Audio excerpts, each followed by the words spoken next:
Welcome back to the Slay Your Day podcast. So excited to have you here with us. Today, I have a guest with me. This is Lauren Tickner. Friend, Lauren, you and I have connected. I don't know, we've been connected for a few years now, so I'm super excited to have you on the podcast today. Yeah, wow. I think we even filmed a podcast together like 5 years ago. We did. We did. I had you on my very first podcast. I think it was the Modern Moms Club is what I had you on. Yes, I remember now. Yeah, and I remember we really connected, but I feel like I met you in person, but I don't actually think we met. I don't think so. I think just virtually we've always been connected. Yeah, love it. It's great. Well, that's because I love your vibe and I find you stay in touch with the people who seem to share your values. And that's something that even if just indirectly, like when I see your content, I'm more interested to read it because I like the way that you live your lifestyle and I like how you're family oriented and you genuinely care about having time freedom. And so whenever I see something of yours, like I don't just scroll past it like most people. It's like, I'll take a look, see what you're up to. And so I feel like we've been able to build a relationship. Yeah, Yeah, exactly. and isn't that amazing that you can do that? Like I have so many people that I've connected just through social, like just through Instagram or just through Facebook, and I feel like I know them even though I've never met them in person before. Yeah, it's the weirdest thing, honestly. And I don't know if you were using Clubhouse or when you listen Oh to other yeah. people's podcasts, right? Because you're always hearing them speak, you're Yeah. able to truly like build a relationship with them. So the question is, Yeah. how many people must there be that feel like they've built a relationship with you that you haven't even ever spoken to? That's why I love it when people actually message. Because sometimes, Yeah. especially with podcasts, you don't even know who's listening. So Yeah. if you're listening to this right now, go message Sandy because she needs to know that you're actually there. That's right. And tag both of us. Definitely tag both of us so we can say hi. And truly, I built so many amazing relationships just through in the DMs. Yes. So if you're listening to this and you resonate with it, let us know because that's really how I've created so many amazing friendships and just relationships in general. So I love that. Yeah, yeah, no, I'm with So you. good. I mean, yeah, because sometimes you don't know who's out there, and it can literally be that one message that you send that can be the start of so many incredible things. And you know that feeling sometimes when you're like, oh, well, for my business, I know there's like a list of potential clients, but I'll just get to messaging them later. But then what I find is if I just take 5 minutes to do it then and there, that opens up potential opportunity that I never would have otherwise had if I had just pushed it off and off and off. So Yeah. I try and make certain things a habit that are gonna actually move me forward every single day. For example, one of them would be I have this rule for myself where if I find myself scrolling on Instagram or whatever platform, I have to do 5 outreach. So it's just this rule that I've made in my life. Like sometimes, you're brushing your teeth and you grab your phone and you just start scrolling. It's like, Yeah. darn it, I just caught myself scrolling again. I'm gonna go out and reach out to 5 potential clients. And that rule I've literally been doing for probably since before we ever connected the first time. And it's led to so much business for me. That's Just because of my bad amazing. habit. Yeah, but you know what? It's authentic and it's natural, and I love that you have that rule in place for yourself. There's this. I did it at Instagram Live a few days ago, and I was sharing about the 2 minute rule. And the 2 minute rule, and you probably already know this, is if you can do something in 2 minutes or less, you have to do it right now. So that sounds very similar to what you're saying. If you're like, oh my gosh, okay, if I'm scrolling and I catch myself, I got to go do that thing right now because you can do it in a matter of 2 to 5 minutes, and it's Yeah, going to move the needle. That's the big thing. It's going to move the needle. Yeah, I think you can really also put a lot of weight on something that you need to do. For example, I was on a call just this morning with my head of operations, and she was telling me how there were these certain activities that she's finding so energetically draining. And I asked her, how much time is it going to take you to do these things?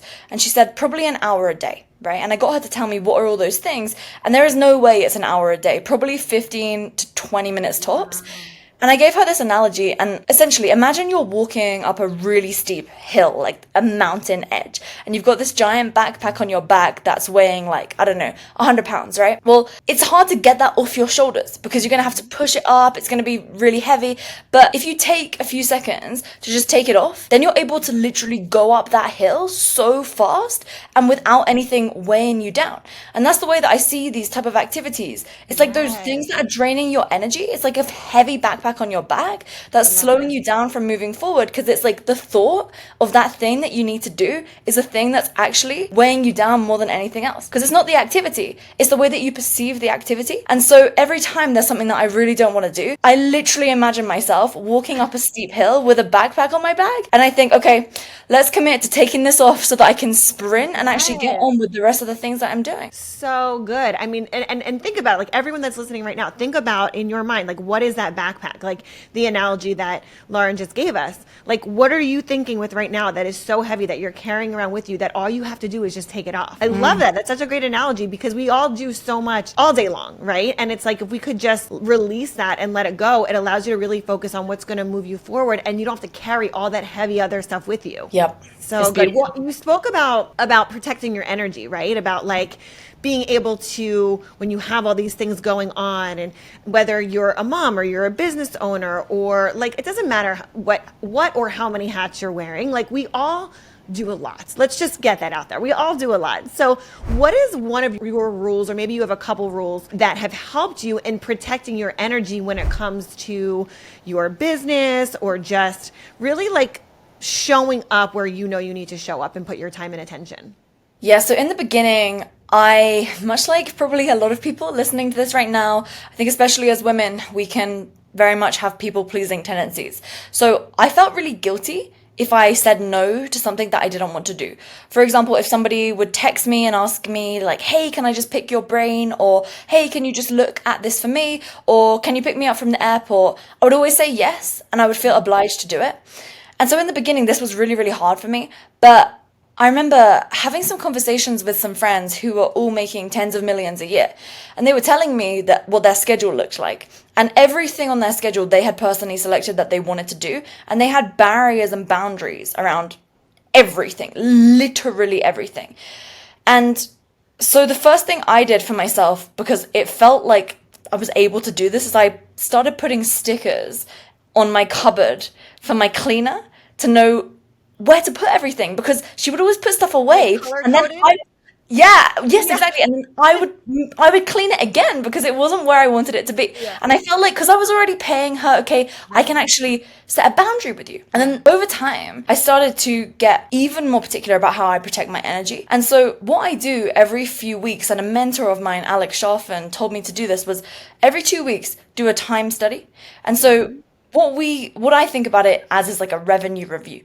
So everything that I'm doing, I'm either trying to categorize it as this is something that makes me money, and then I mark it with a plus or a minus. Is it something that gives me energy or takes away my energy? I think that part's from James Clear. And then the third element was really all about, where is my personal time? Because I was noticing every single time there was none. So I took all the stuff that wasn't making me money and wasn't giving me energy, and I actually delegated that and automated it. So a lot of the stuff, I didn't even need to hire someone. I could spend like an hour automating it now. For example, DM responses on Instagram. If someone sends a message, it automates the responses to them. And then from there, then I have a team member who actually can go in and reply if necessary. But the second thing really was about, how can I think of myself with a shield around me, so that I only take away my shield if it's something that really, really needs me. And I had to look at this time audit that I was doing, the things that were making money and giving me energy, and that only really I could do, because especially in the beginning of the business, you don't have the money to like hire all these people, right? So I had to start thinking, well, I need to be the one going on to different podcasts, because I'm the only one that can do that. Yep. Then while I'm on the podcast, obviously my clients aren't getting served. So how can I make sure that I actually sell my services in a way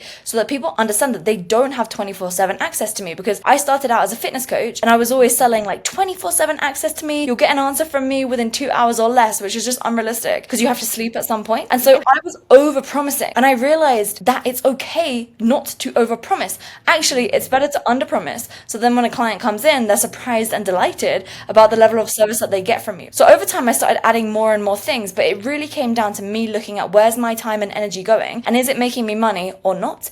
And then from there, I've done a few simple tactical things. So I know in the US, a lot of people use like on their iPhone, the iMessage thing with the blue kind of text thing. But in Europe, everybody uses WhatsApp, okay? So instead of the normal WhatsApp, I just download WhatsApp Business, and then I have like an automated response anytime somebody new messages me, which basically says like, if you need this, go here. If you want to sign up to be a client, go to this link. If you want to book me on your podcast, email this email. Because then a lot of times people are hitting me up for things that I don't need to be the one to reply to it. And then they go and do it by themselves without me needing to actually be involved. And this saves so much time, because I think it's really easy to feel like it's nice to feel wanted and needed. And then other things, right? Like I had this conversation with my boyfriend. I hate cooking. I'm never gonna be the woman that's cooking. I'm just not doing that. I don't want to do that. I don't want to clean. I don't want to do none of that. So I had that conversation, and it was kind of hard in the beginning, because I think as women, like especially we're expected, that's an expectation. But I made it clear, like, I'm not that person. I'm never going to do that. And that is a line in the sand. We're not talking about this again. Right. Yeah. And so I think sometimes you just have to honor your wants and your needs, because otherwise you then start to build up resentment. And I really think that resentment, whether it's for your business, your relationship, I don't have kids, but for your kids, right? If you build up resentment for those things, I think that's a really dangerous place to be. So those are a few things that I do, but I know a lot of people will listen to this and they won't do the revenue review, which is essentially where that revenue review. That it's so good. You list down every 15 minutes what you're doing. So Alex Schaffen, my mentor, he calls it a time study, but really the thing that makes the biggest difference for me personally, when I framed it from time study to revenue review, and I started actually pointing out, is this making me money, and is this giving me energy? And if not, I need to find a way to automate or to delegate. Yes, amen to that. What I usually tell my clients, and I also some of the episodes that I've shot before, I have an actual audit where they can go through. It's a free download, and they can go through and do exactly what you're talking about, where you can start when you start your day, and you just do a 1-day audit of where your time is going, because most people don't know. And I love that second part that you said about, is it bringing me money, or is it bringing me joy? Like, do I really want to do this, or is it bringing me money? And if not, then I have to go back and look over what bucket this is going to go into. Do I delegate it? Do I automate it? What does it look like? Yeah, it's huge. And I think I was going to say as well, everything in business is so sequential or seasonal even, because there are some periods of your business or your career where you're gonna have to do stuff that drains your energy because it makes you money. And that's not a good place to be in the long term. For example, I can literally sell like crazy. I mean, selling for me is the easiest thing in the world. Yeah. But the problem is it takes my energy. I really don't like doing it. I really hate it, honestly. I really hate sales. And so the problem is, if I'm so good at this one thing and it makes so much money, but if I'm doing it, I'm in a bad mood, I show up on my calls with my team or my clients in not the most happiest of energies, I'm more snappy, I'm more irritable, it brings out the worst.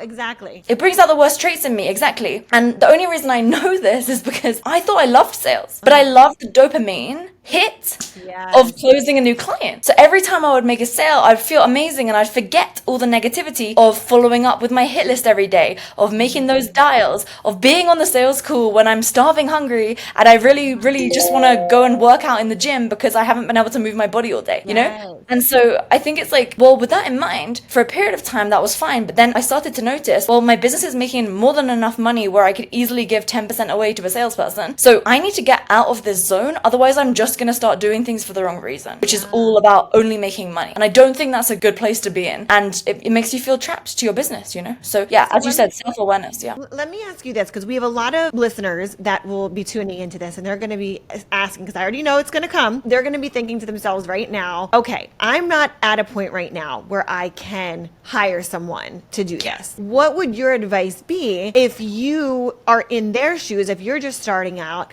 and you're not in that place yet to hire someone? What would your advice be to them before they're in that place, before they're ready to hire someone out, or I should say before they think they're ready to hire someone out? A mentor of mine once said to me, sales cures all. And so if you don't have enough money to hire people, the best thing to do is actually go out and make some sales and bring in those dream clients that you love to work with, that you can get awesome results for, because then you're going to get testimonials. They're more likely to bring you referrals, and you can use that to leverage in your marketing to actually bring in more sales in the future. So then the question becomes, instead of thinking, oh, well, I just don't have enough money to do this, instead we reframe it and we think, how can I bring in enough money so that eventually in 6 months from now, I don't have to do this anymore, and I can have someone in that role in my company who loves their job every single day.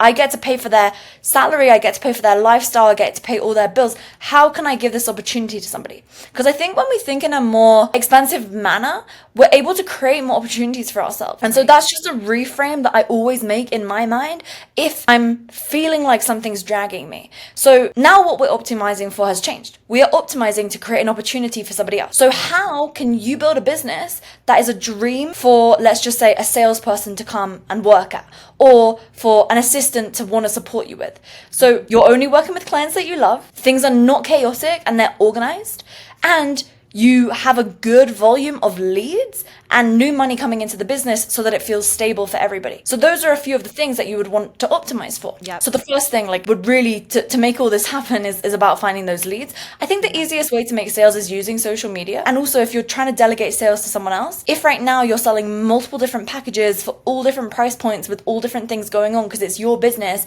and you are the one that's going to be doing the activity and the service that somebody's paying for, that's fine when it's just you. It's really confusing for somebody if you're trying to delegate it to them, whether it's to do the actual service or whether it's to sell the service. Because I'll give you an example. One of the clients that we work with, her name is Sam. She has a marketing agency, and basically she was selling logo design, website builds, funnel builds out, lead generation, ads, like all of this stuff. Okay. Yeah. And so she could get on a sales call really, really easily and say, okay, you need this, this, this, and this. The package is going to be this much, and then close. And then she would deliver the service with a few assistants helping. But then when she tried to replace herself in sales, like zero, legitimately nothing, because they couldn't easily diagnose because there was just so much, and you had to have the knowledge of all the technicalities behind it in the execution to be able to sell. And so this is why I strongly recommend, and we've worked with hundreds and hundreds of clients at this point on exactly this, is having this one thing that you help people with, maximum two.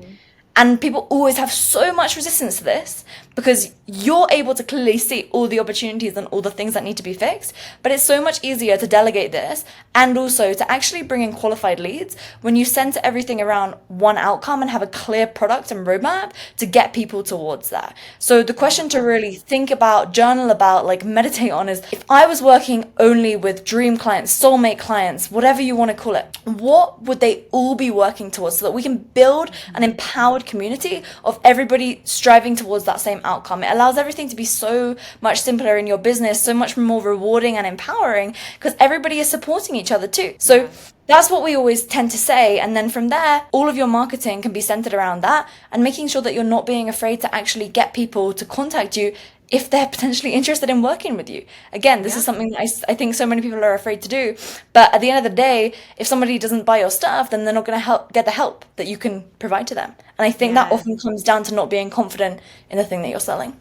You dropped so many gems in there. I think it's so important that, you know, for those of you that are listening, like really listen to what Lauren's saying about being strategic about how you're doing this. I think we just overcomplicate the process. I need to have 10 different offers and then it becomes more complicated for you and anybody else that's involved, whether it's the client or the team. So I love how you just simplify this. And you also mentioned social media as well and the audience. So I want to talk about that for a moment because I know you have so many gems, and I just would love for you to share a little bit of this with the audience as well. You have a freebie, and it's your $1 Million audience, correct? Yeah, that's right. That's on impactschoolmethod.com. So to your point, I just want to say one thing, which is every time you're posting on social media on this note, I think for people in the beginning stage who, if you're really looking to bring in more revenue right now and simplify the business, the question that people are literally asking in their mind when they see your stuff is, why the hell should I listen to you? It's a really simple frame, but every time you go to post something, don't just start by saying, I don't know, let's just say, you need to track your macros because blah, blah, blah. It's like you're shouting at them and they don't know who you are. You don't have credibility in their mind. Why are you yelling at me? Yeah, exactly. So it's like, instead, what story could you tell and what proof and evidence could you show in like that first line, that heading, that will actually get people to listen to you? And then once they've taken the action, whether it's to click a link or to send you a DM, within that second stage, which is more like middle of the funnel, they're more aware about you. That's when you can have those more direct offers so that people will actually be more, open to actually doing what you say. Yeah, I love it. And then also, I always think about, what's in it for them? Like, and I'll reverse it. So, like, what's in it for me? Meaning, like, the person listening. Because at the end of the day, like, we're not making content for ourselves, right? It's like we're making it for the person that we want to attract and that we want to get eyeballs so we can help them and serve them. So, I would even just love for you to share with us what are some maybe tips or just key principles that entrepreneurs, specifically with especially busy working moms that are listening to this podcast, that they can implement to attract their target audience, and it encourages them to engage and share with others.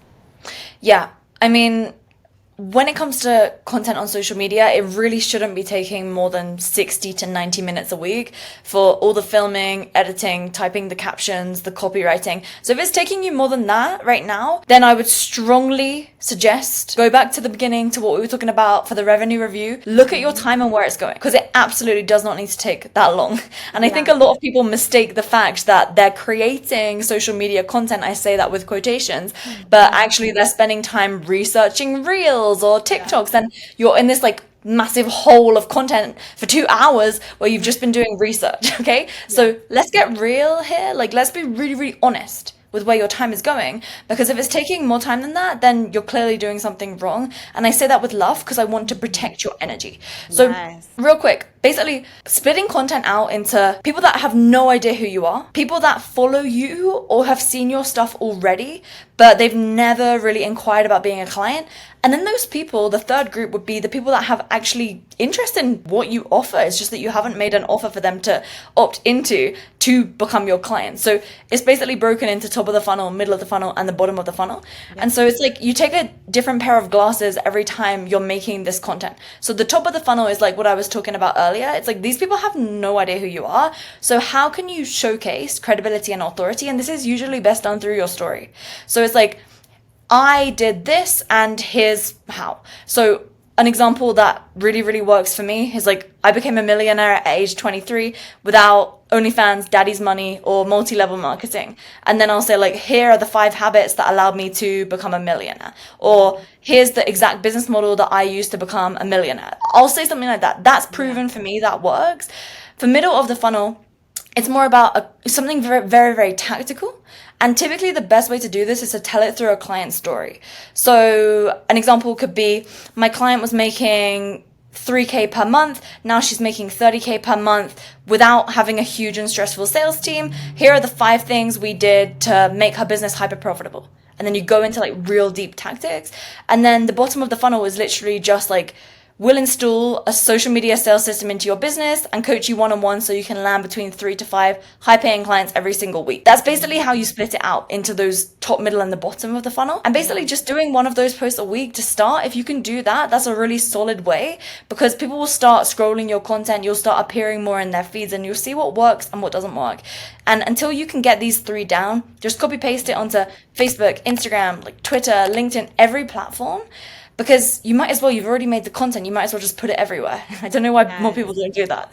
That's what I always tell my girls. I say, you know what, you never do anything once. You have to repurpose and show up more than one place, because your client, she might not be on Instagram, but she might be, or he might be on Pinterest or YouTube, right? So if you're going to do it and you're already going to do it once, why not put it everywhere? I'm so with you. And even then the thing that you've typed, you can then copy and paste that and put it over some type of video with some music, and then put it on TikTok, Reels, Facebook Reels, YouTube Shorts, like everywhere. It's crazy to me that more people don't do it. It's such a simple hack. And it's so easy. That's the thing. Like, I don't think people realize how easy it is to repurpose, because if you're doing the same thing, you're just putting it on a different platform, but honoring that platform and the way that they want you to show up, but it's the same content. You're just changing a few little things here and there. I'm so with you. Yeah. Yes, I love it. Okay, so 2 more questions. One thing I would love to ask you is, what are some of the tools or the platforms or the technologies, it could be automations, any of these softwares or programs that you can share with us that you and your team use that help you to automate or systemize to make the business easier, allow it to flow, and also free up your time? Okay, so if you don't already have an automatic calendar scheduling link That's like the easiest thing to do in the world. And it's crazy to me how many people don't have this. It's so simple. I mean, if you're in the brand new beginning stages, you can just use Calendly. Like that's Yeah. so easy. I'm pretty sure it's even free. So you Yeah. can have that for people booking a sales call with you, client calls, everything. We pretty much custom built an entire software for our clients to automate like a lot of stuff. But I really think it comes down to looking at your revenue review. Where are you spending the most time? And then can that be automated? Because if you're Yeah. spending pretty much all your time replying to emails, saying the same thing again and again, why not Right. just have an email bounce back with that text copied and pasted? Or if you find yourself always in the DMs on social media, something that's automatically in your phone settings is text replacement, keyboard shortcuts, right? So if I type like P1, it just auto populates this massive thing. P2 auto populates this massive thing, and I know in my head what that actually stands for. Yep. So even there's just various things like links that I'm always finding myself sending. Yes. I have like a little keyboard shortcut and it just pops up so I don't have to copy and paste the link every single time. Those are some really, really simple things. Obviously, I could get super technical here because Yeah. but if it's just you in your business in the beginning, like probably the highest leverage thing other than the calendar and the text replacement that I just said is actually having one way of serving clients that's consistent because that's like Streamline. leveraged automation on Yeah. a bigger scale. Yeah. Yeah, absolutely. And I found because we have so many different automations in my business that it's actually way easier than I thought because I am not tech savvy like at all.